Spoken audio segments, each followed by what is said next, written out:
Hey guys, welcome to another episode of Battle Bros. This is episode 9. I'm Toxic, and with me is Savage. Howdy. Uh, this is probably going to be an interesting show, as we're both pretty sleep deprived and just want to go back to bed.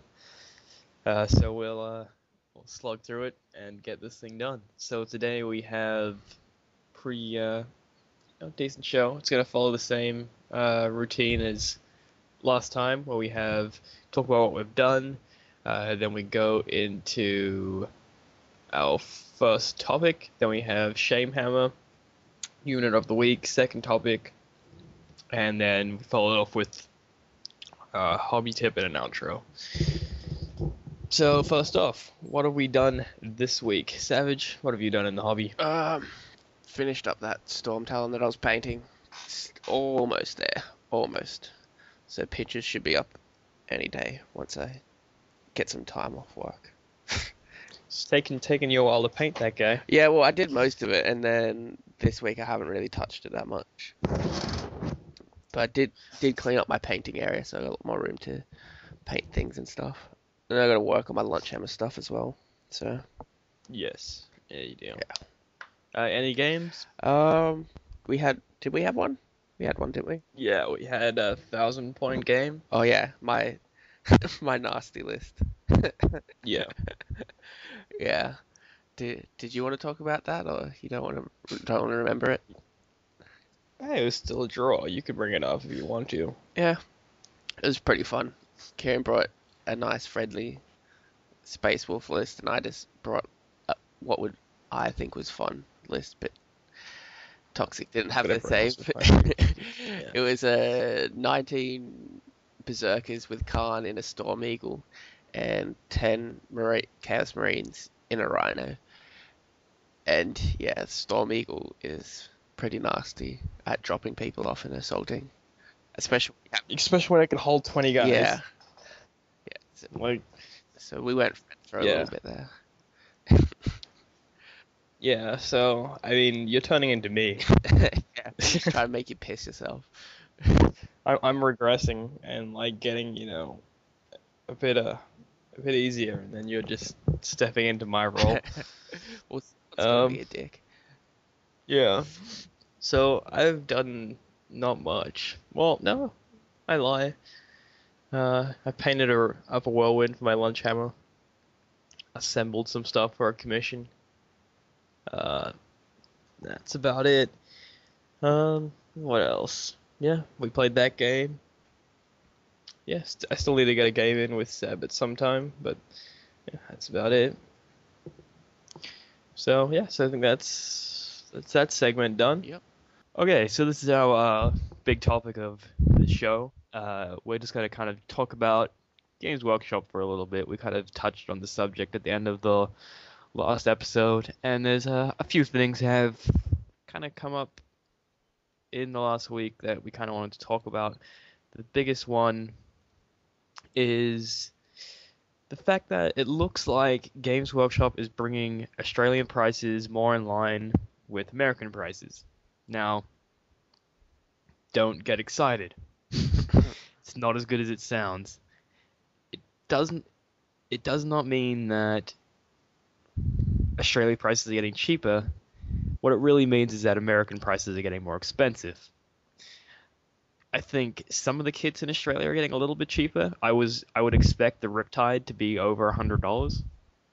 Apparently it's only $90. In America it's $85. That difference is really minimal. So what are your thoughts on this?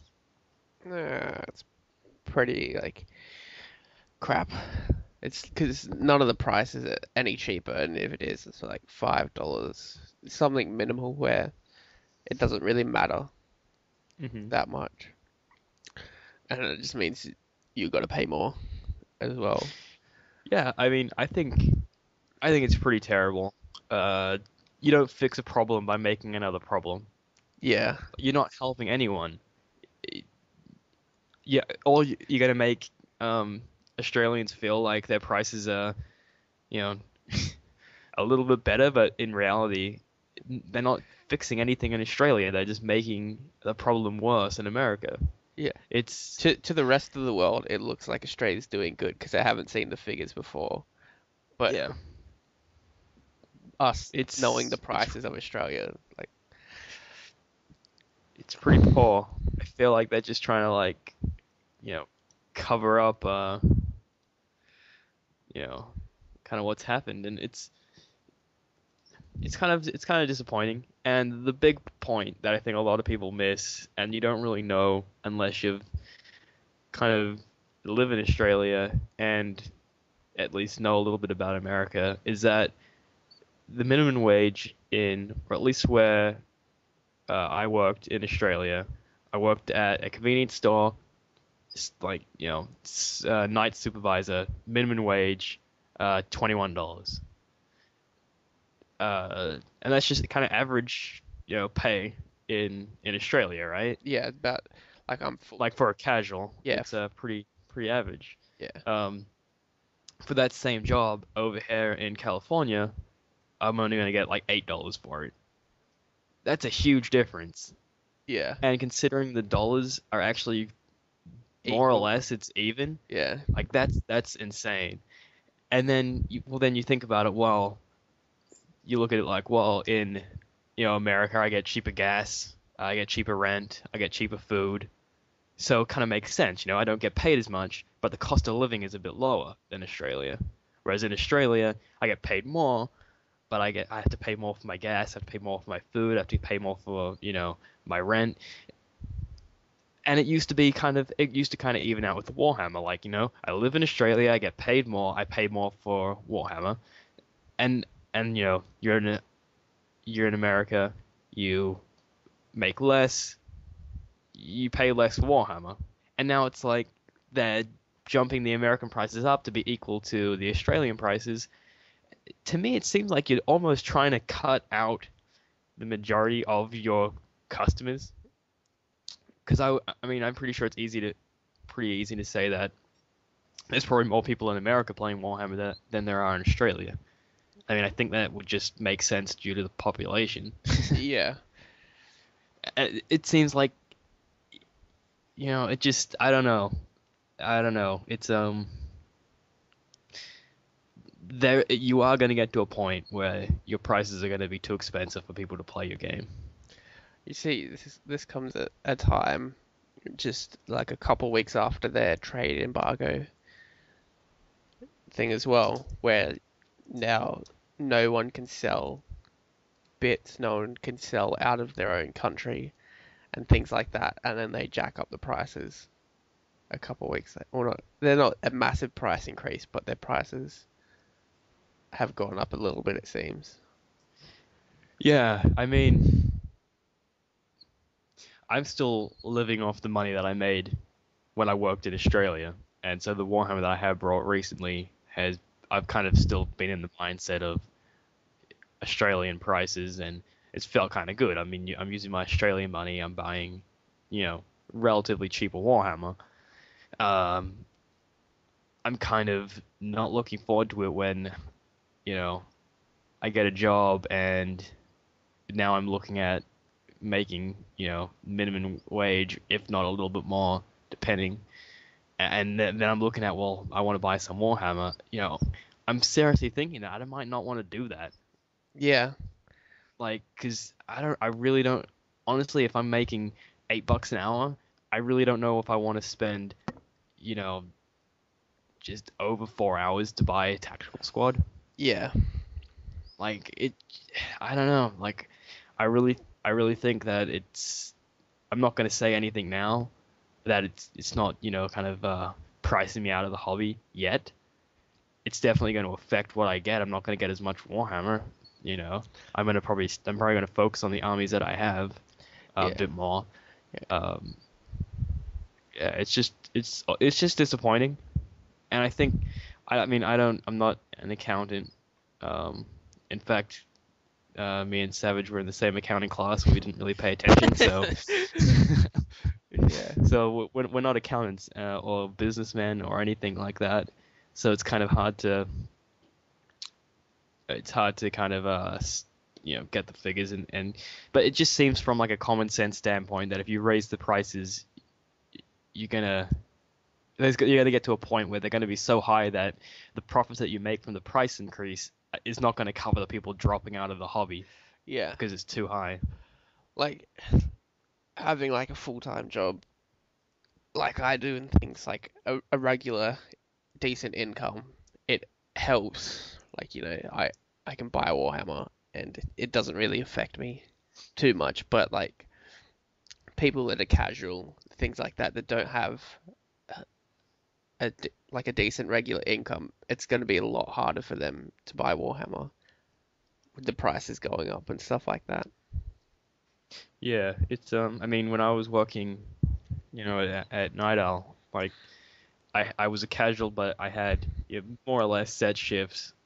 Um, I'm not I'm not ashamed to say it that I was, living with my parents, so I wasn't really paying much for like rent or anything. So, I mean, it was amazing. I had very little bills that I had to pay, decent income. I mean, that was awesome. And now it's kind of, I've moved, I'm married now, things have changed. And I'm looking at it, I'm like, well, now I'm in America, I'm gonna get paid less. The Warhammer's gonna be nearly the same price now. It's like, holy shit, you know? I wanna, I wanna just what have I done? Yeah. So, And the money that doesn't go to bills goes to his wife. No. so it's kind of a depressing look at that's how they're gonna because it's been on like everyone's mind is how or when are they gonna fix the price differences between the countries, and I think they've just chosen the worst method to do it. Let's fix the price gap by just increasing prices elsewhere. Instead of bringing Australian prices down, let's just bring everyone else up. Yeah, it just uh, the the business choices that they've made in the past year have just like, or I don't want to say backfired because there's still so many people buying Warhammer, like, but it's disheartening, I guess is the word, the best word. Yeah, I Like, think I think it's going to help them in the short term. They're going to see profit, but I think in the long term it's just going to hurt them. yeah, well, like it comes back to like seeing this everywhere. Like, starter sets for most other miniatures games are like $50 to $100, and then you look at Games Workshop, you're looking at like 200, $300 to start. Yeah. It's pretty brutal. I mean, for me, I like Warhammer because I like the big scale armies. Uh, I look at other games like War Machine, Hordes, just basically really any other game out there. Infinity. They're all skirmish games. I don't want to play a skirmish game. Just I don't. It's not. I don't find that as fun. I Yeah. mean, I haven't played much of them, and maybe if I played them a bit more, but when I have played a skirmish game, I haven't had as much fun as setting up a whole army and, you know, I like 40K, I like the size of it, I like the model range. There's nothing else out there that I can really go to. I like the look of Dystopian Legions, which is Dystopian Wars, but it's set in the same scale as Warhammer, 40K. Uh, and it looks fairly similar. You pick your armies, you put them on the table.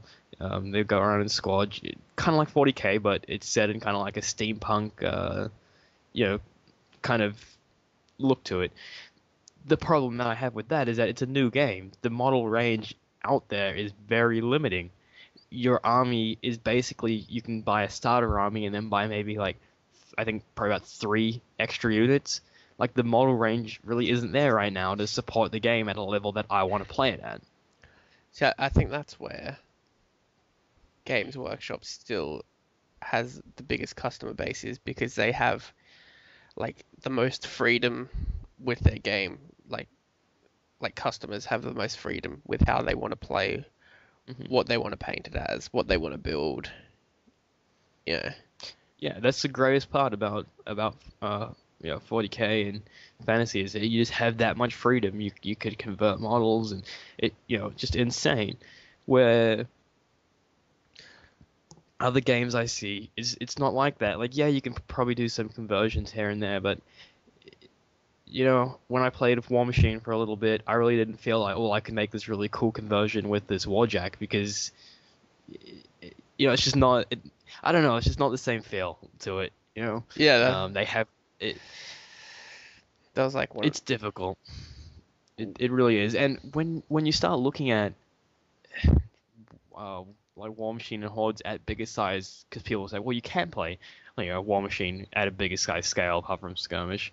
But if you start looking at the prices there, it's you're not really saving much going that route. Like the prices are still pretty high on these on War Machine and Hordes. The difference being, you just don't have to buy as much.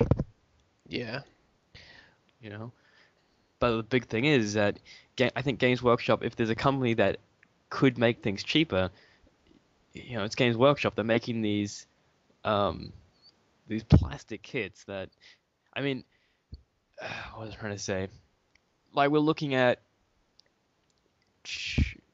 like Mantic. Have you looked at Mantic products before? They kind of do their own. Because they have like Warpath and Kings of War. But I think originally they were made without rulebooks, and it was basically just alternate armies that you could play for 40k in fantasy. I think I seen them a And while ago. and their whole thing is that let's get some prices up. Their whole thing is that they sell big armies for you know uh relatively cheap. So building big armies, Mantic Games. They also have a sci-fi version of Blood Bowl, I believe, called Dread Ball or something. Yeah. Okay, so because we're a 40k show, we'll look at their game called what's it called? It's Warpath. Okay, I'll give you a link, Savage. You can look at it too.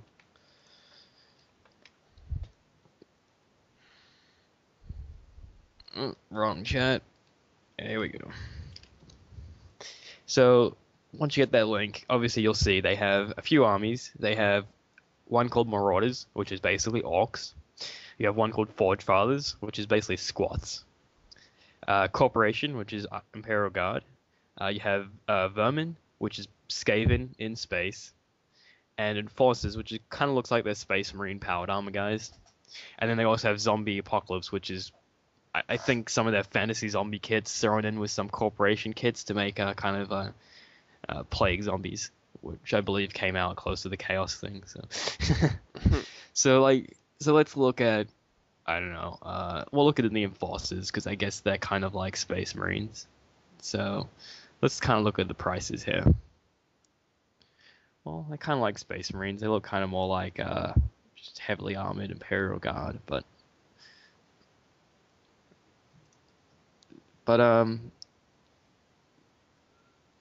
maybe that was a bad choice. Let's look at orcs because Marauders because orcs, space orcs. Um, Marauders.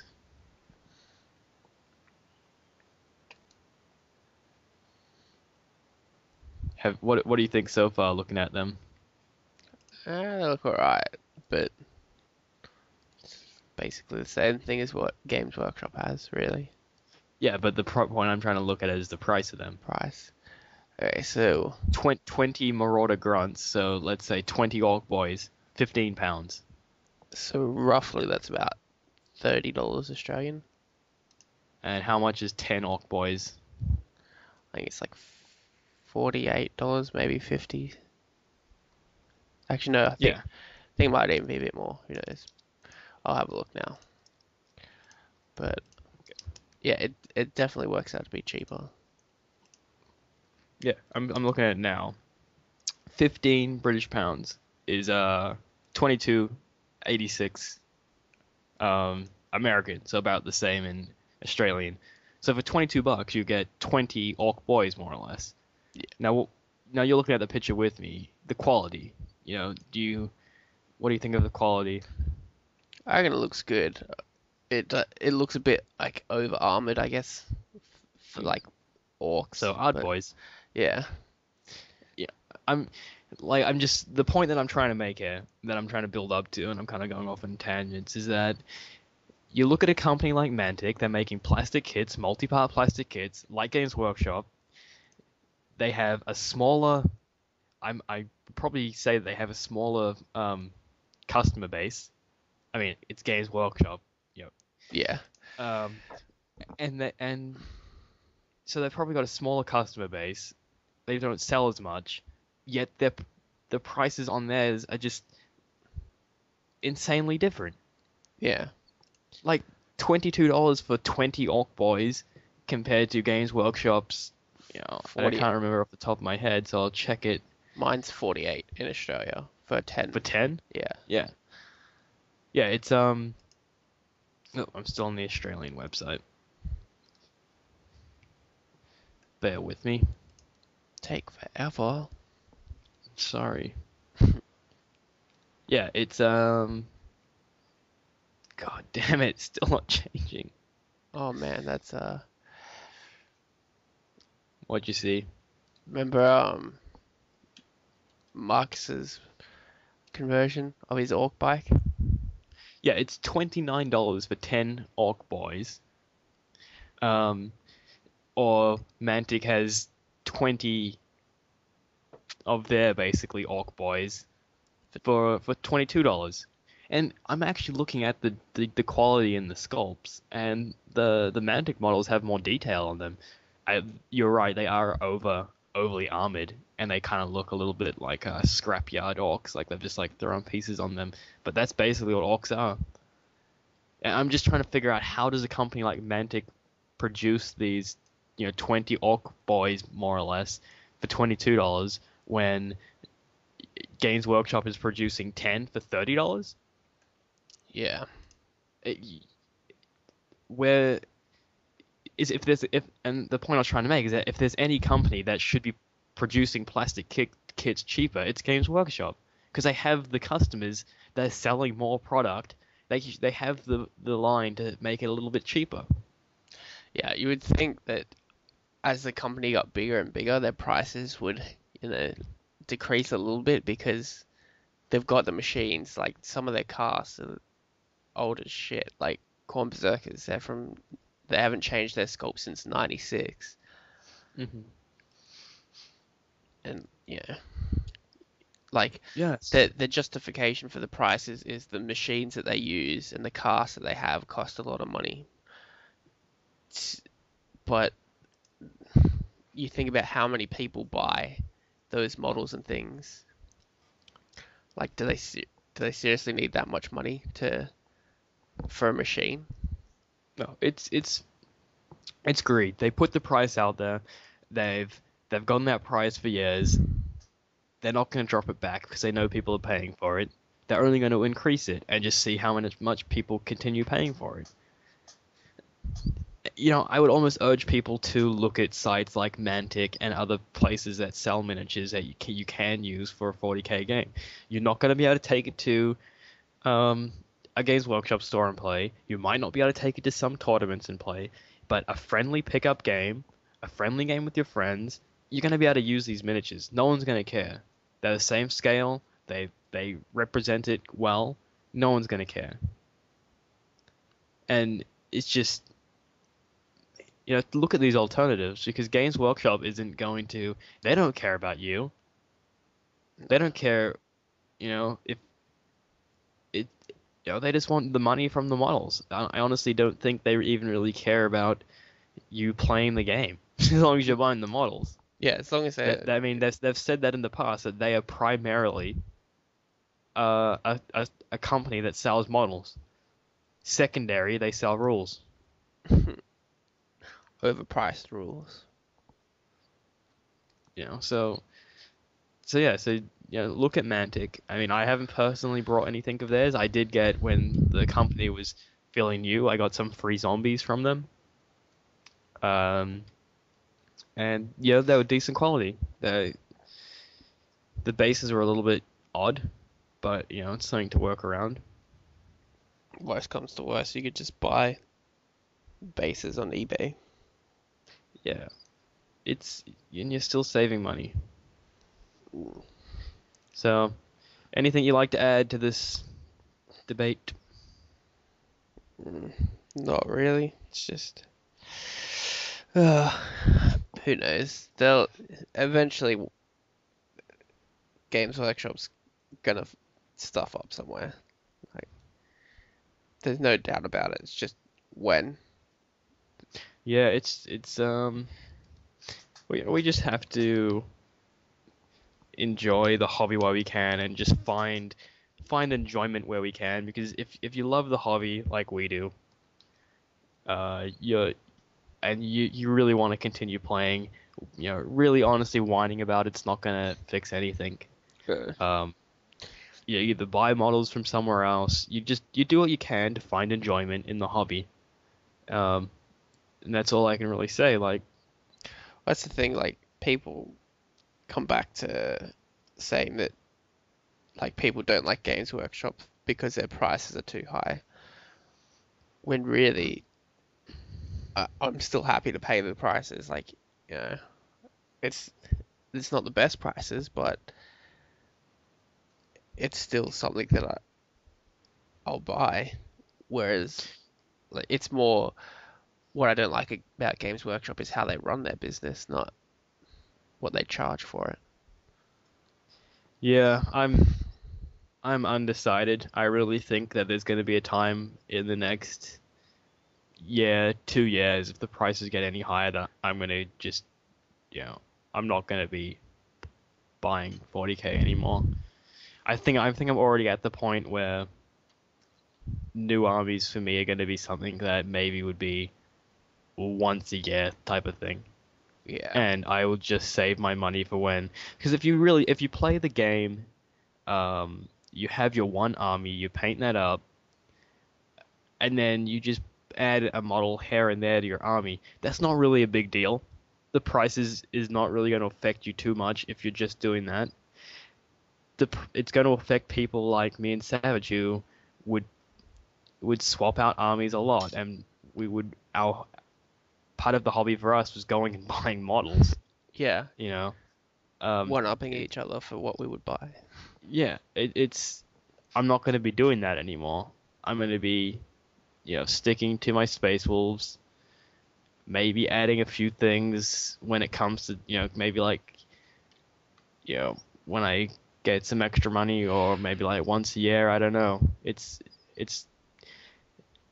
it's getting to the point where it's hard to get people into the hobby because it costs a lot. And once you're in the hobby, you don't want to just stick with the one army. You want to get new things. It's Yeah, but I'm looking at right now the Mantic Warpath looks like the starter set. It's £50, which is about $76 American. You get one free um, Forge Father Steel Warriors. I guess that's a rulebook. One printed Warpath rulebook, 10 plastic Forge Father Steel Warriors, five plastic resin Forge Fathers with heavy weapons, one plastic resin uh, something heavy Hailstorm Cannon, 40 plastic Marauders, BFG heavy weapons, special melee weapons, spare heads, grenades, ammo packs, one plastic resin Marauder Raptor. Um, you get rules. You get Mantic points, which I assume is like a loyalty system. Uh, and dice and everything, and that's $76. So it's cheaper than getting into 40k. And from what I can tell, those Forge Fathers you could probably use the Space Marine Codex. I mean, they look like squats. They're dwarves in space, but they do wear power armor looking things. So if we're looking at it that way, you get a 10-man squad, a 5-man heavy weapon squad, um, a kind of like a tank thing, and you get your HQ. it's a mini-me Uh, Space Marine army. yeah, you get 40 orcs basically, a vehicle for them, and HQ. It's there are alternatives out there, and I think that's the point I was trying to make is that just because you don't like Games Workshop doesn't mean it has to put you off playing 40k. Yeah, Because the good thing about 40k is that it's not about the models, it's about the fluff. And yeah, if you wanted to play one of these Forge Father armies from Mantic and 40k, you know, they're squads. It makes sense. They're squads. You know, play them. Find a codex that suits them and play them. So I think that's good for me. Otherwise, I'm just gonna start ranting on other stuff. Yeah, I think we should stop you there. Put the chains back on. Okay. Okay, so now we're going to move on to Shame Hammer, which is one of our new segments. And I guess I'll start with this one. Yeah. So basically, well, I'll just kind of introduce Shamehammer if people haven't know, but basically we get two things that happen in the hobby. May not be recent, but they're kind of shameful in our eyes. We'll both bring one to the table, and then we'll judge who gets hit with the shame hammer at the end. Yeah. Okay, So yeah, Savage, you bring it in the first one. okay, so I got like a two in one deal here because it's one of our friends, and it's two things that he's done.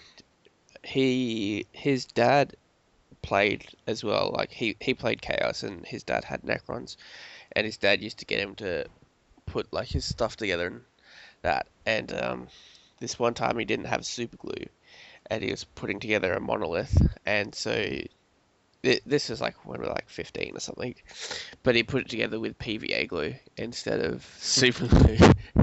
So it was I've seen it. It's pretty funny. And then I think it ended up Did it actually stay together? I think it actually ended up falling apart when he sold it to one of our other friends. But anyway, so that was pretty funny. And then there was another time a couple years later when we were playing a 2-on-2 game, and my friend had one of my friends had orcs, and the other one who was PVA glue had Dark Elder, and he was close to my guys, and so he moved, and then he just skipped straight to assault, and my friend had all his orcs ready to shoot, and he just skipped the whole shooting phase and went straight to assault because he got too excited. And so my other friend was pretty pissed about that, and we gigged him about that for ages as well. So that was pretty funny, pretty shameful. Yeah, definitely. It's yeah, I can also remember um when we first started playing, and he was the only one that had an experience, so he would try and tell us the rules, but they were all wrong. Yeah, yeah. So yeah, he told us all the rules and taught most of us how to play. And then once we got our own rule books and read the rule books, we were like, "That's completely wrong." Yeah. Anyway, what's your shameful story? Well, mine is not a single person. It's the people that are new to the hobby, don't really understand it. They buy a kit, they assemble it with what they like the look of. That I have no problem with that. But it's when they add bits from their bits boxes, like random guns to these units.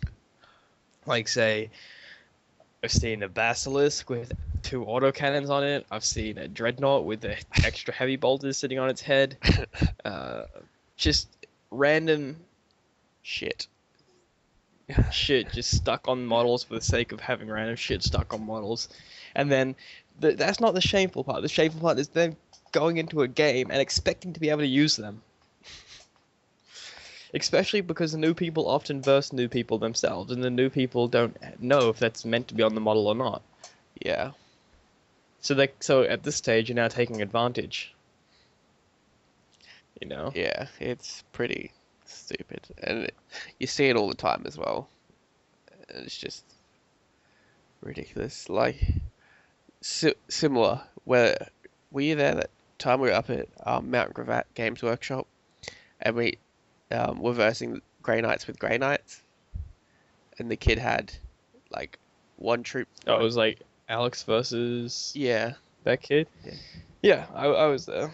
I don't think you've gone there without me for, well, maybe you have now, but yeah. Yeah, I was there. yeah. And what did he had one troop choice and a HQ, and then he had like all the rest of this other stuff that just was all random stuff, and added it all up to like some random amount of points and wanted a game with it. And our friend's like, yeah, okay, like humoring him because he's just like a kid and he obviously doesn't know any better. And then the guy from Games Workshop came over and not got at him, but he did have a fair go at him for not having the right stuff and then just taking the codex straight off the shelf and everything. So, Yeah, it's alright to be new, and it's alright to assemble the guys the way you think they look cool and the way, and as lo- and all that, but you gotta have some respect for the game that people, you know, that people play, you know. yeah, You gotta have some etiquette when you're coming into things, and not just thinking that you're top shit, you know, because you put a couple of extra auto cannons on your Chimera, or you can just do whatever you want to because you've paid for the models, you know. yeah. See, I think I might roll like 14 lads cannons in super glue and say it's a storm talon. Yeah. So, what do you think's been more shameful this week? I, I, I don't know. They're two different kinds of shameful. Like, I think mine's pretty funny in a funny way. Yeah, I want to say PVA glue because that's just embarrassing. Yeah, that is pretty funny. I mean, with my one, like new players, they might, potentially they don't know any better. Yeah. But come on, if you're like what we were at kind of around the end of high school, and like you should have known better PVA. to be putting models together with PVA glue. Yeah. So that was pretty funny. Although I do give him credit for making it last. Somehow, maybe just because it never got used or something. Who knows? Okay, so we'll move on to our Well, you unit. got to hit him with the shame hammer first. Oh, I don't want to do it. Whoosh! There you Is that go. good enough? Sounded more like a whip, but good enough. A whip of hammer. A whip of hammer. Shame of. Whip of shame. Yeah. Whip of shame hammer. It's too early. All right. Okay, so moving on to unit of the week now. Yep. Okay. Uh, yeah. So, did you have a unit that you want to talk about? Um. Yeah. Well, you probably find it cheesy, but the Storm Eagle. I don't find the Storm Eagle It was cheesy. the list, and what I put It in. was the things inside it. Yeah. Because honestly, I think the Storm Eagle isn't even as powerful as the Storm Raven in my eyes, and that's just because I play a lot of Space Marine armies. It has those two large blast templates, which is just devastating. But if you're a Space Marine player, those two large templates aren't that devastating to you. No, but I think it just appeals to me because for one, Chaos can't get um like a Storm Raven or anything. But two, it's a little bit more expensive now, seeing shit from the skies came out than a Storm Raven. It's 225 standard, and then it drops 20 points for Chaos, so because you don't get what is it? Ready Power of the Machine Spirit. But other than that, it's pretty much a Storm Raven, except it's got an extra. I think it's got an extra hull point and 20 capacity instead of 10. Yeah, the way I kind of look at it is it's the Horde version of the Storm Raven. So the Storm Raven is kind of more anti-marine. The Storm Talon's a bit more anti-Horde, Yeah, and it kind of represents that in their capacity to carry troops as well, where one has 20, one has 10. yeah, It's definitely a good unit. I'm just not as scared of it when I see it on the table because its main weapon is only AP4. yeah, yeah. The weapons aren't like you can get like your multi melter, your twin link multi melter, or a single Hmm. Typhoon missile launcher instead of the heavy bolter on the front. You can give it either four Hellstrike missiles or two twin link las cannons on the wings, and it comes standard with a hull mounted Vengeance launcher, which is 48-inch range, strength 5, AP4, heavy 2, large blast. So Yeah, it's not too bad. yeah. I mean, if I'm playing Imperial Guard, I'm scared of this thing because two large blast templates that are wiping out Imperial Guard units, that's horrifying. Yeah, You know, if I'm Orcs, that thing is scary. Yeah, just just Marines that aren't as Yeah, it's just anything with a 3-up save, it's not gonna be as scary because you're dropping these blast templates on me. The only thing I have to worry about is massed armor saves that I'm taking from all the hits. That's really the only thing I'm worrying about. Yeah. I'm not worrying about, you know, just going straight through my armor. Yeah.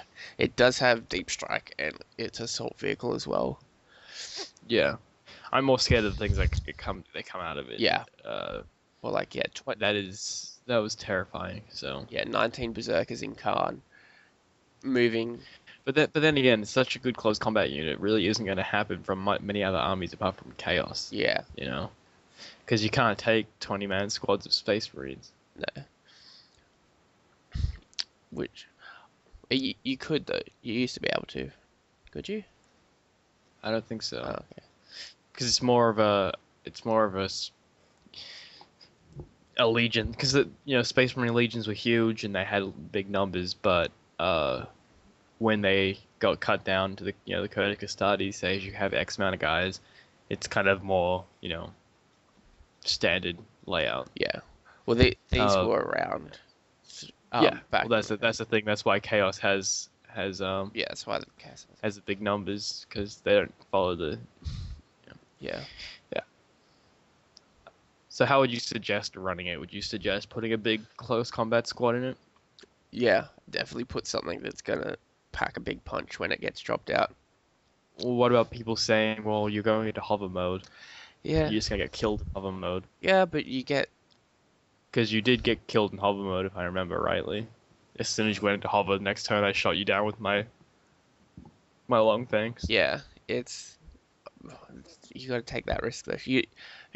It's more worthwhile, especially in chaos, if you're taking this over, well, obviously like a Storm Raven or something, because you got 20 guys coming out instead of 10. So you like, especially in chaos, like 19 berserkers and Khan shred it. Well, I'm kind of like, I want to kind of throw this out there is that what's something that 19 berserkers in Khan can't what's something that 9 berserkers in Khan can't take down that 19 berserkers in Khan can take down? What I'm trying to say is it a little bit overkill? Yeah, it's a little bit, but who cares? I'm It like works. it's definitely a good unit. I think probably a little bit overkill, Well, yeah, you but don't have to take 19. You don't have to fill it up. But yeah, I know. Yeah. like, yeah, I had that transport capacity, so I used it. But like, yeah, you can still take 10.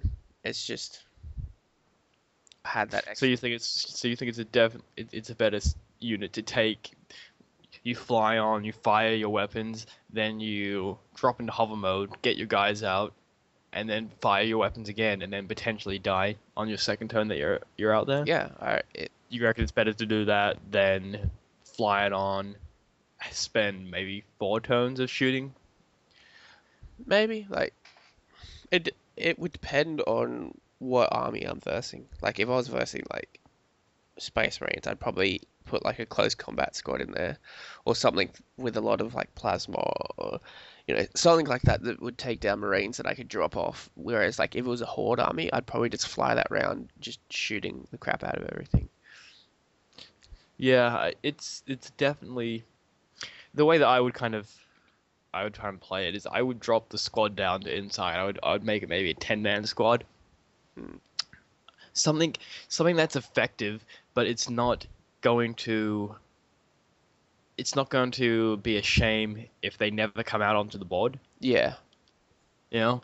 And then that way you have the option to fly around shooting, but if you need to, you can drop out the troops and have them deal with the problem. Because I kind of like because you did way more damage with the squad inside than the flyer itself. yeah, You were never going to get that damage on just shooting alone. You had to drop them out to get the damage yeah, done. So, in that instance, it was definitely the best choice. Against Orcs might not be the best choice because you drop out. Um, and then just you know, get shot to you're pieces. just going to get swarmed. Yeah, Well, it's not. It's the close combating like Imperial Guard. You drop out, yeah, they're gonna try and shoot you to pieces. But it's yeah, it's just like any unit. You have to weigh its pros over its cons and really think about when you want to use it. It's definitely an effective unit. Yeah. Well, It's a great unit. consider this as well. You can carry Terminators and jump infantry as well, and they count as 2 models each. So you could have like a 10-man squad of Terminators or 10-man jump Yeah. infantry. Like I probably wouldn't put jump infantry in there just because they get that 12-inch move. Yeah, Yeah. it's gonna get them up faster, but in the end, it's not as beneficial as like Terminators. Terminators would definitely be like a good choice because they take forever to get up the board sometimes. Yeah, I would probably still just stick with the 5 man. Mostly just because again, you're looking at 400 points for a 10 man unit Yeah. just sitting there. Oh yeah. And if it never, I think it's better to run it like I said, just make a smaller unit and just have them be effective, but it doesn't matter if they don't make it onto the board. Yeah. It all it all depends Because on how if many. you're running 10 Terminators, you're gonna be like, well, I need to get them where I need to go, and you kind of when you set yourself up for that, you set yourself up to fail because your mind is so set in this one goal that you'll just be blinded by anything else. You'll be like, okay, I'm gonna take this flyer, I'm gonna put it over there, and you're just gonna ignore anything else that's gonna threaten you.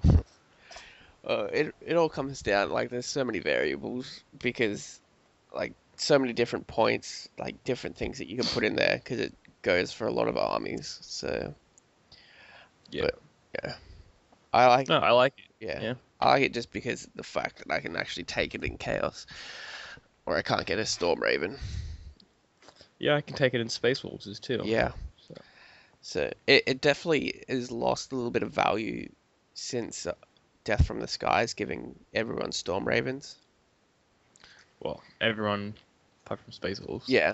So like it's really more beneficial to like Chaos or Space Wolves than any others at the moment. Yeah, because they can't take some flyers. Well, I mean, you got a Helldrake, but still. Yeah, it's not like a transport kind of one. Yeah. Anyway, Yeah. So I guess because I don't know how long our next topic's gonna go for, so I'll do my unit this week as well. yeah. And that's Wolfguard Gunslingers. So a gunslinger is when they have 2 pistols, they get the gunslinger rule, and that you get to fire both those pistols in the shooting phase. Wolfguard can take 2 plasma pistols for only 10 points each. That's only a 20-point upgrade. So for a 5 man squad, this is how I kind of run my squad. A 5 man squad, one of them has Mark of the Wolfen, and they all have 2 plasma pistols each. It's 205 points. Pretty expensive, but we were looking at, just under that for the Stone Guard in our last list, and I think this is a bit stronger. Because they're going to be pretty insane in close combat. They're still getting 3 attacks on the charge in close combat, I think. Yeah. Um, or is that, yeah, actually might be more. How much does a Wolf Guard have standard? See, A Wolf Guard has, yeah, two, 3. So I think he's got 4 attacks on the charge? yeah. Yeah, because I think he's got 2 attacks standard. One gets an extra one for the 2 pistols. Another one for charging. So you get 4 attacks on the charge. Your pistol, so you can shoot and charge. And the Mark of the Wolfen is going to give you D6 plus 1 rending attacks in close combat. So he kind of makes up for not having a power weapon in there. Yeah. Let's see, even a 5-man squad, you're still taking 2 pistols. That's 10 plasma shots out of a 5-man squad. So Yeah, yeah. I like to run him with a Wolf Priest because he gives you preferred enemy, so you're re-rolling your ones. So you have a very low chance of getting Gets Hot, and you have a very high chance at hitting. yeah. So you're only missing on a 2. Um, I also like to. I mean, I've tried outflanking them, where you give the Wolf Priest Saga of the Hunter, and that works, but you do have to rely on what side you come out on. Yeah. In the game I played them against Savage, where they took out like a 10-man Blood Angels unit. Yeah. But then I versed them again against Seb, and they came out on the wrong side, and kind of didn't do anything the whole game. It's very unlikely that they will come out on the side that you don't want because they have acute senses, which means you get to re-roll your outflank, and because only on you got like a 1 in 3 chance they're gonna come out on the side that you don't want, so then you get to re-roll that. So you've got like what a 1 in 9 chance that you're gonna come out on the side that you don't want. So very unlikely that you're gonna come out on the side you don't want. Yeah. Drop pod, oh, and also Saga of the Hunter gives you a +1 to your cover, so they're always going to be getting a 6-up save from cover. Um, However, I would still like to put them in with a drop pod. If you have the points, I would still give them Saga of the Hunter, just because the way that you position your drop pod, you can get some cover saves through it, and that's like it'll bring it up to a 4-up cover save Yeah. if someone's shooting through your drop pod. Um, you could even make this a 10-man squad and or like a 9-man squad with a wolf priest, and that's 300 something points. But can you imagine that thing dropping down? That's like like 19 plasma shots. Yeah. Because yeah, 19 plasma pistol shots. That's pretty crazy. Yeah. I mean, I like it. I like the 5-man squad because it's not too many points. They can easily get their points back. Easily. Yeah, definitely. Well, you could. Yeah. Okay, go on. Well, you could even take out vehicles with that as well. Yeah. Well, you can take down a flyer with that nearly. Yeah. So it is pretty insane. Or what about an 8-man squad with a rune priest and a wolf priest? No, that'd just be nasty. Or you wouldn't even need to bring the wolf priest. You could just get the rune priest, cast prescience, and then you have re-rolls on everything. So you're instead of just re-rolling the ones, you're re-rolling ones and twos. That's kind of crazy. Yeah. Or you could always bring the what's it, the wolf guard, whatever. That lets you reroll hmm the ones anyway in case you roll perils. Yeah, it's yeah, it's a good unit. It's a bit expensive, but I think that running a 5-man unit, whether they outflank or drop pod, I think they're gonna make their points back pretty quickly. Yeah. Um, Even if it's just they drop down, they wipe part of a unit out, and then they get destroyed themselves. People are going to be focusing a lot of firepower on them. Yeah. So They're a good distraction unit at least. But they'll yeah, definitely. and they're quite tough. Like if you jump that squad up to a 10-man or a 9-man squad with a character, Yeah. you're paying a lot of points, but that's hard to take down in one turn. Yeah. Can can like your wolf priest or rune priest take terminator armor as well? Yeah, Yeah, so you can like tank at the front. yeah. Oh well, you don't even need that because it is a Wolfguard pack, so you could just upgrade one of the Wolfguard to a Thunderhammer Storm Shield. Oh wow. Yeah. Because they're not limited to just having the pistols. That's just how I run them to maximize it. But you could change one to a Thunderhammer Storm Shield, and he could stand at the front tanking all the shots for you. Could you take the gunslinger with terminator armor? No? No, because they can't take plasma pistols with Terminator armor. That would be insane. Pew pew. Yeah. I mean, I just like this unit because I want to build the unit. Yeah. I think it'll just be a fun unit to have. I mean, come on, you're gunslinging plasma pistols. Now you just Like, it's cool. It's just cool just for that fact. yeah. Now you need to just not give like the models just give them all like no helmets. So they're just like heads and then green stuff cowboy hats onto all of them. Yeah. Yeah, so that's gonna be one of the first units I think I'm gonna assemble just because I want to do that. But we'll see how it turns out. Uh, it'll be So I think that's my unit and Savage's unit. Both great units. yeah. Um, Use them together. yeah. Have 20 gunslingers in a freaking Storm Eagle. Drop them out, fire 40 plasma shots, and then assault. Oh man, that's nasty. I don't. You can't take a squad of 20, but you could go a squad of 10, and then you could still have your characters on it. Oh, yeah, that'd be pretty insane. Cause you can take like 4 HQ traces as well, can't you? Yeah. Oh man, nasty. But Nasty. yeah, use them together. Come out of the Storm Eagle, firing your plasma pistols, and then you get to assault Yeah, that'd be insane. if whatever's left. Uh, do that if you don't want to have any friends Yeah. and no one to play with. Okay, and with that, we'll move on to our next segment, I think. Yeah.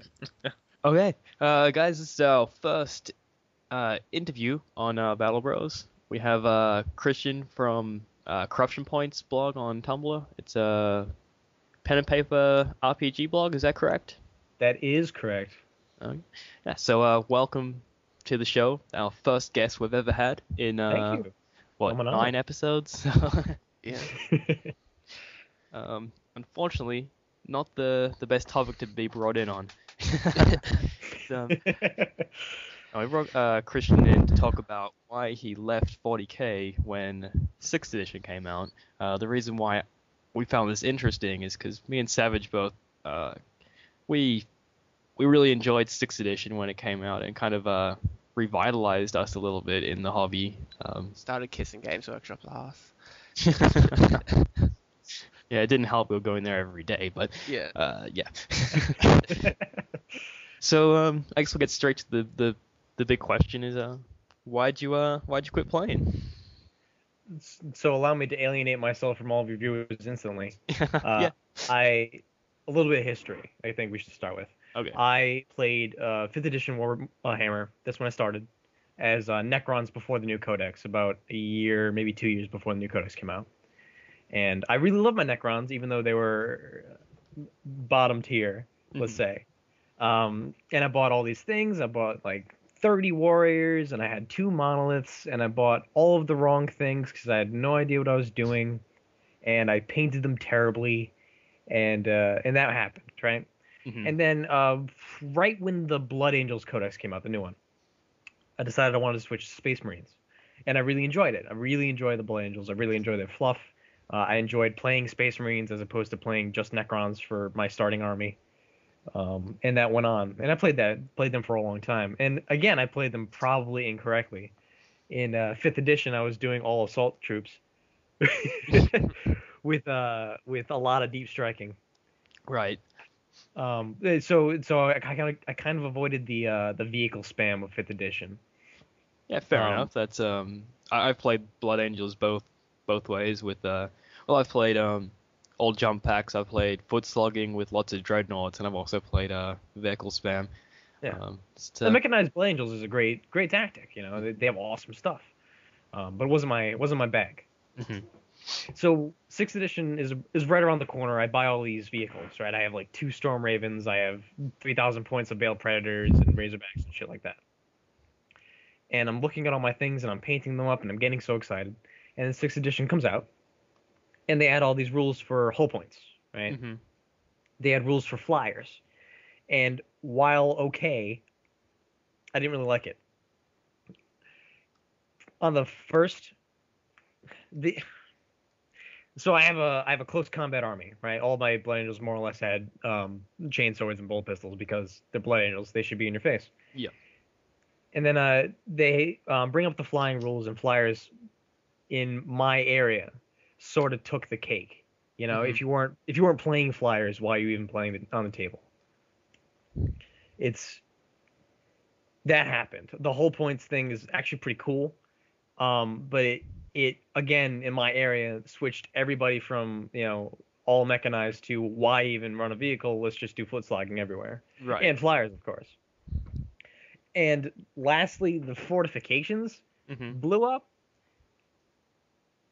I don't want to spend $100 on a building, you know, like the place I play at is really, really awesome, and they have a lot of terrain to use, and I like that. I like that a lot.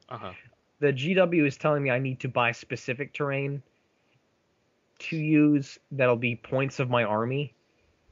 Yeah. Bothered me a lot. Yeah, you know, I can kind of see where you're coming from, because I kind of feel the same way now when I'm trying to play my Space Wolves and I'm looking at how the games go, and you know, so many people take flyers. Space Wolves don't have any anti-flyers, so I'm kind of forced to take the defense line with the quad gun just to get some form of anti-flyer in there, because I don't have a flyer that I can take. I don't have any vehicle that can shoot flyers successfully. Um, so I kind of feel like I'm getting forced to choose that there, and I can kind of understand where it does seem like the game kind of changed to where you it's a bit more railroaded, I guess, in the sense that people take flyers and fortifications and don't take tanks. So would you say that you uh, kind of got out because uh, the sixth edition didn't work with your army, or you just weren't happy with those changes, no matter what army you would have been playing? It's not. I really, really liked playing Space Marines in fifth edition. Hmm. I really liked playing Necrons in fifth edition before the Codex, so I was a little bit of a masochist. So it's not as much that my army was got the shaft from this edition change. Hmm. It's a lot to do with how much they expect me to spend Right. to be able, a large part of it was the idea that they've hobbyized the game a lot. Is they've taken away the competitive edge, Hmm. which is interesting, right? Because at the same time, now they have allies and things like that, and they have fortifications, which is cool. But there's still stuff you need to play it. You know? Yeah. And like you said with your Space Wolves, why even play Space Wolves army when you can play Grey Knights that have anti-flyers and allied Space Wolves? Yeah, we saw an army today that was a what are they called? Night Lords army, and Yeah. it was a Grey Knight army, painted Night Lords, and they didn't do they had a little bit of conversions, but not much. So it was basically this person just wanted to play Grey Knights, and that kind of got to both of us. Um, and that is something that Games Workshop does more or less with every rules update and every codex, is that they change it just enough where you have to go out and buy new things. Like uh, in fifth edition, transports were a huge thing. Yeah. Transports are like, for a Rhino, it's like 35 points. In a 2,000 point army, you have maybe between 4 and 6, and they're not cheap. They're just under, like, Predator or Vindicator, which is going to be maybe over 100 points in your army. So they have these really cheap transports that are really effective. So you go out and buy all these transport. You go out and buy 6 transports for your army. So yeah, I can like I say, like, Savage. What's your thoughts? Oh, it's definitely like if it's not one thing, it's the other that you have to go and buy in sixth edition. Like if you're not gonna have a flyer, you're gonna need like anti-flyer or something. Like Yeah, if 'cause I think. Yeah. Continue, sir. if you want to have like a decent chance at coming up against like most people's armies, you're gonna need some form of anti-flyer. Yeah, definitely. I mean, I think we're just suckers because I remember the day that sixth edition came out. We were in the store, like 8 in the morning. Yeah. And I brought a defense line and you brought a bastion. Yeah. So we're probably just big suckers with it, and We just saw it as a good way to lose some more money. we had like But the big like anime eyes like yeah, weeping. I think it's interesting that you brought up the kind of the lack of competitive side in sixth edition, because I can kind of agree with that. Were you a big The- competitive player? I wouldn't say that. Yeah, I went to tournaments because I thought it was fun. I would play casually with the people I know, and I went to tournaments to try and see if I am actually any good at this game. The answer was quickly no, but actually being able to experiment with that was pretty cool. The idea that tournaments are now very much, tournaments in fifth edition where I could run my silly deep strike, all jetpack Blood Angel army versus the exact same Blood Angel army but with mech and all mech, and I'd like to see how that plays out. And depending on whether or not I like did it really well or like deep struck in the right place or the dice were with me, yeah, things would go great. But with things like they have a flyer and I have nothing to deal with that with, and at the same time, I could build a list to help myself defend against flyers, but that takes away from the customization of it, right? Yeah. So I find myself pigeonholed into two things. I can enjoy the army I'm playing and play whatever I'd like with the fluffiness and the characters and the character rules, etc. Or I can make a very cool tournament army that is more or less one thing because I know what the metagame will be like. Yeah. No, I definitely agree there. I was kind of in the same boat where when I went to tournaments, I would just bring whatever army I was playing at the moment. I wouldn't specifically make one to bring, and I did all right with that list. Um, I used to play not 40K, but I used to play competitive Yu-Gi-Oh! Kind of a long time ago, but it kind of got to the stage where I didn't want to play anymore because it got to the point where if you didn't have X amount of cards in your deck, then you weren't even really considered a competitive player if you didn't have, this card, that card, and that card in every deck that you made and brought to a tournament. You basically weren't even considered, a tournament deck.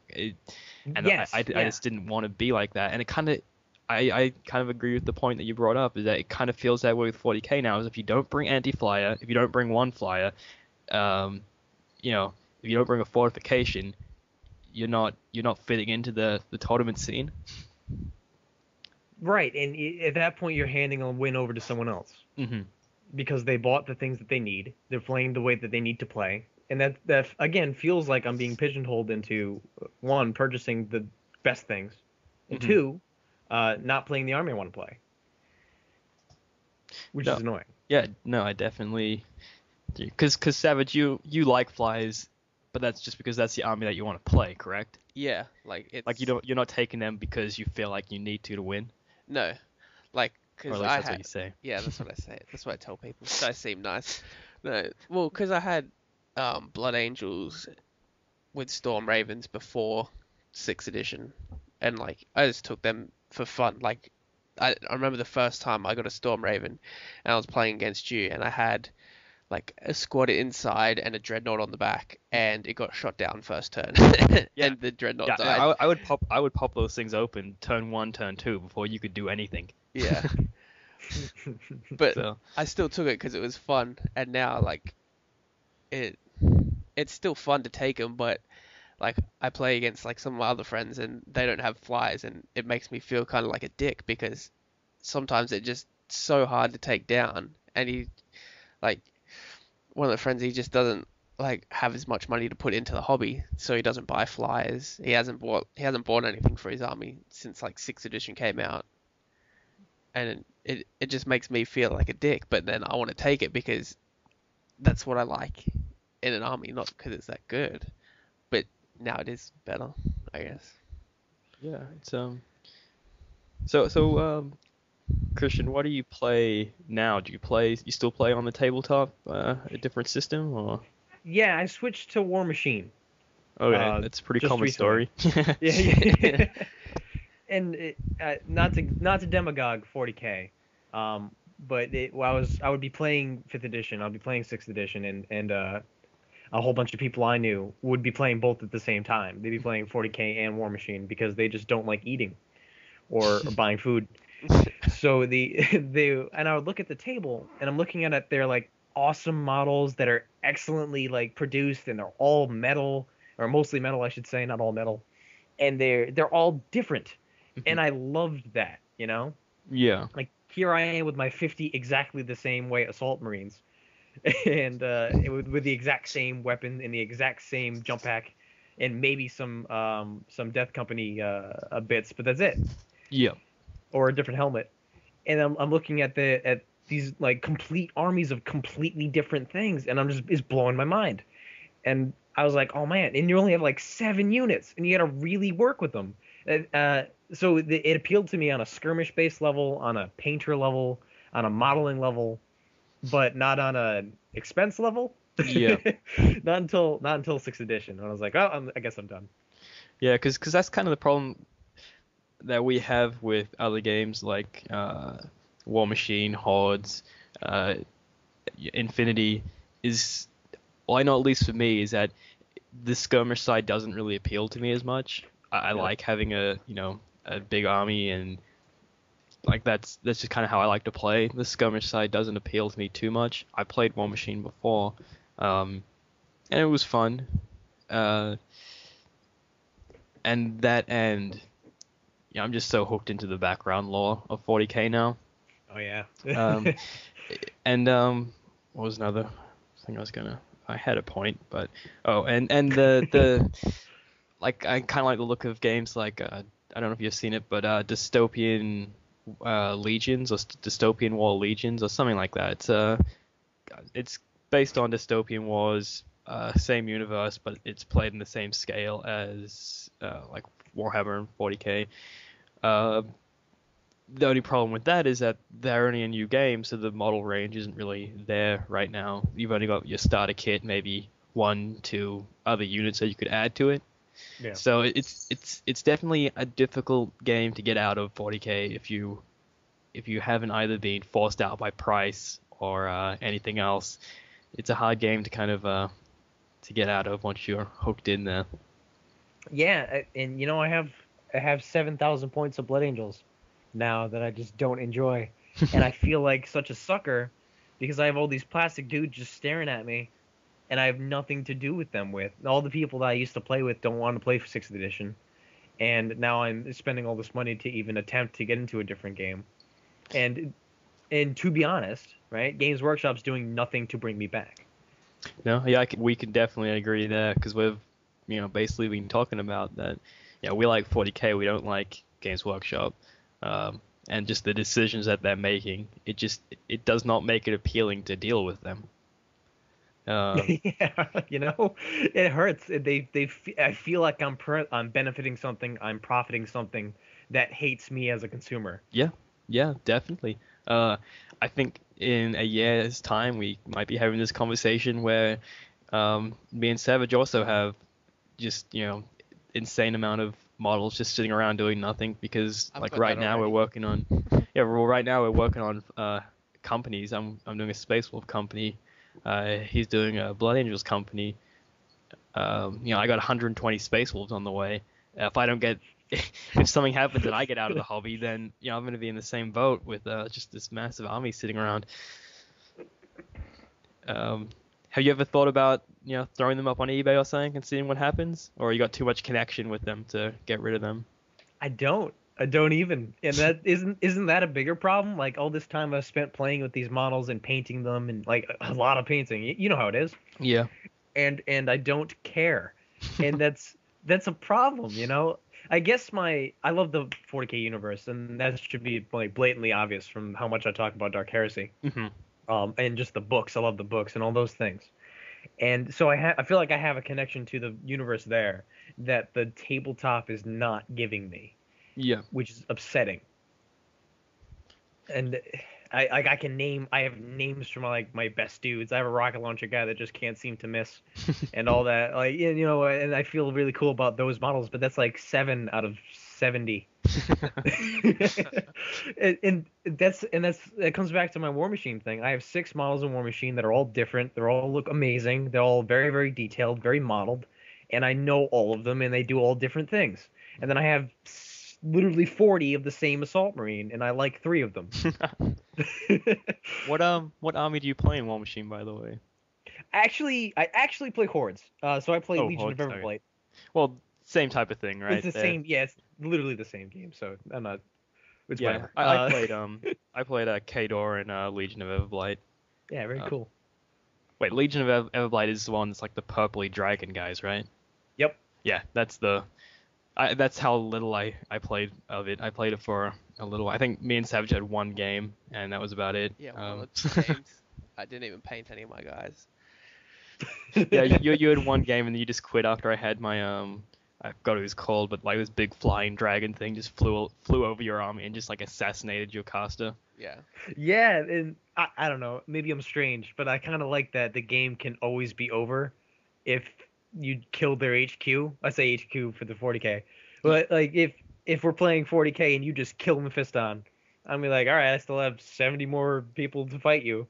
Whereas if you're playing War Machine or Hordes and you kill the Warcaster or the no, yeah, the Warcaster or the leader, Hmm.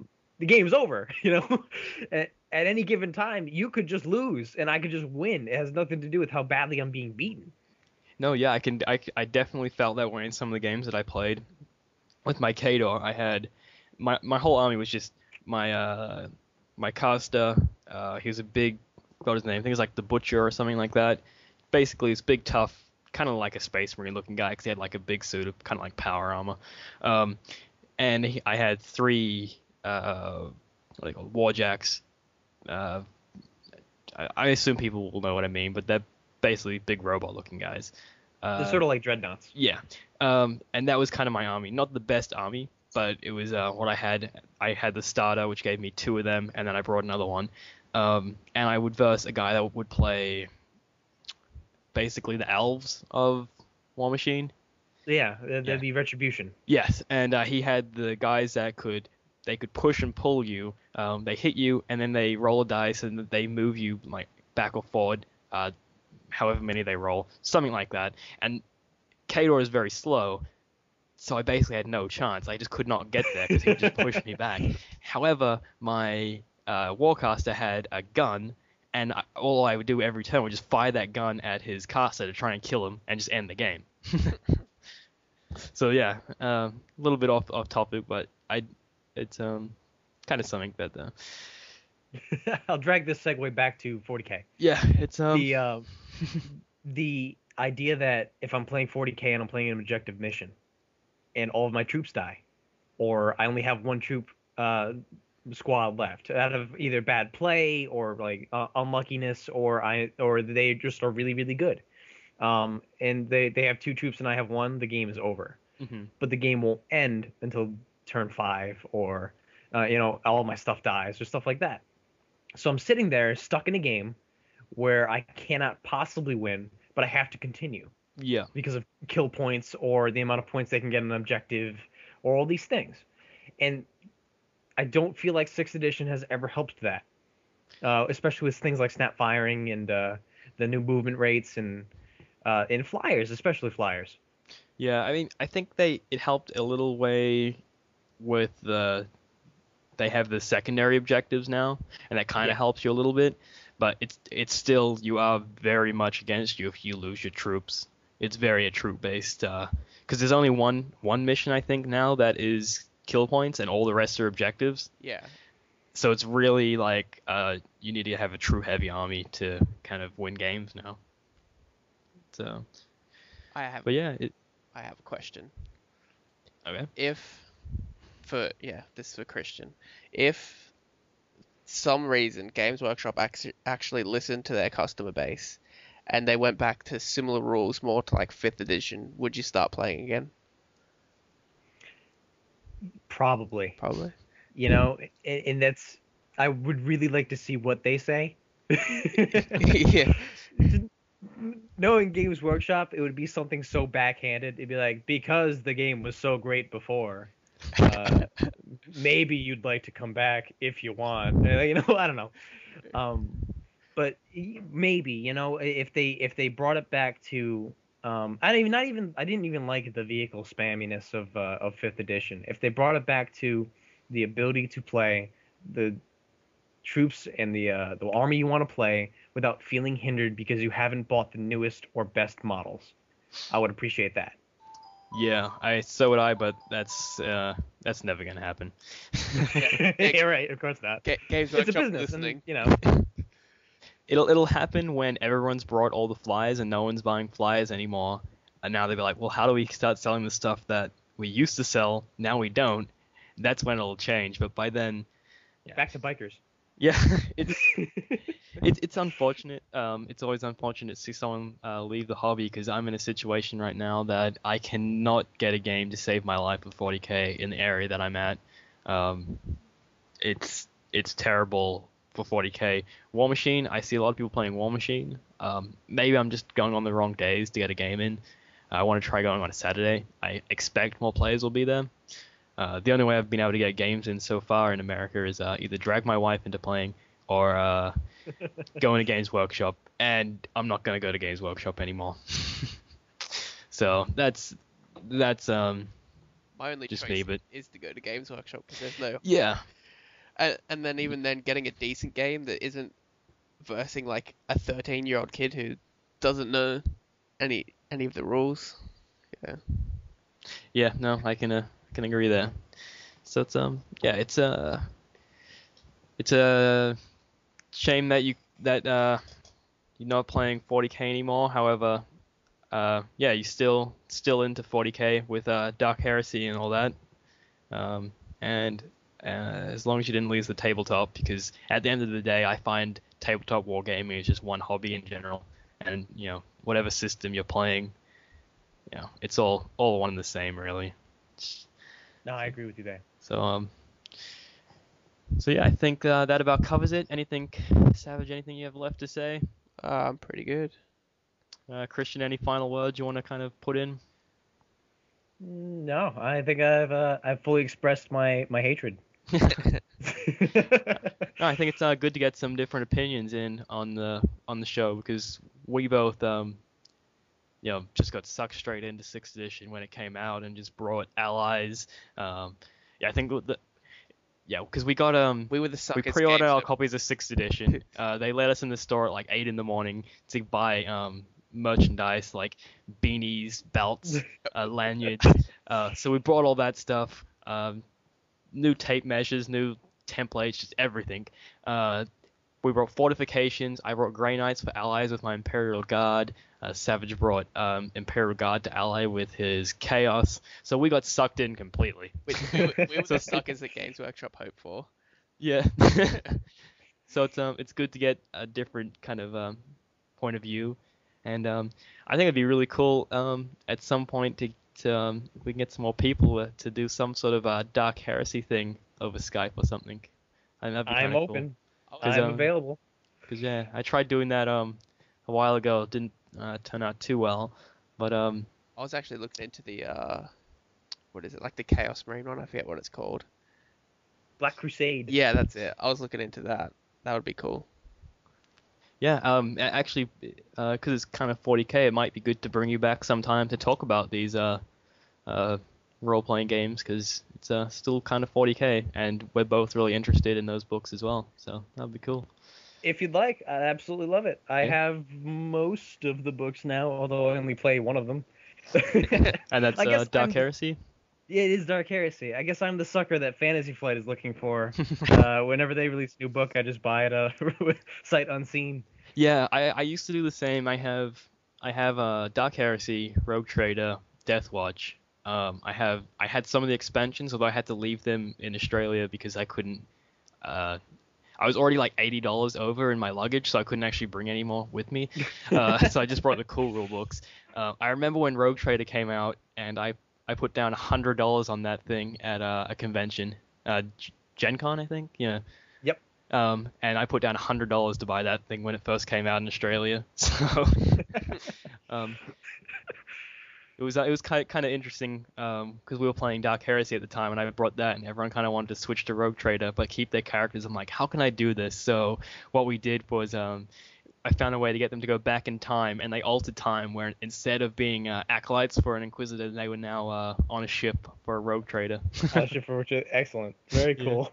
So so yeah, I think we'll end this segment here. Thanks for coming on and sharing your opinion. We hope to have you back to talk about some of the Fantasy Flight games, 40k role-playing games. So, yeah. No, thanks for having me, guys. Yeah. I appreciate it. Okay, cool. Okay, thanks guys for joining us in another episode. I forgot what episode it is. What are we up to, 9? Something like that. We're in the number between 1 and 10.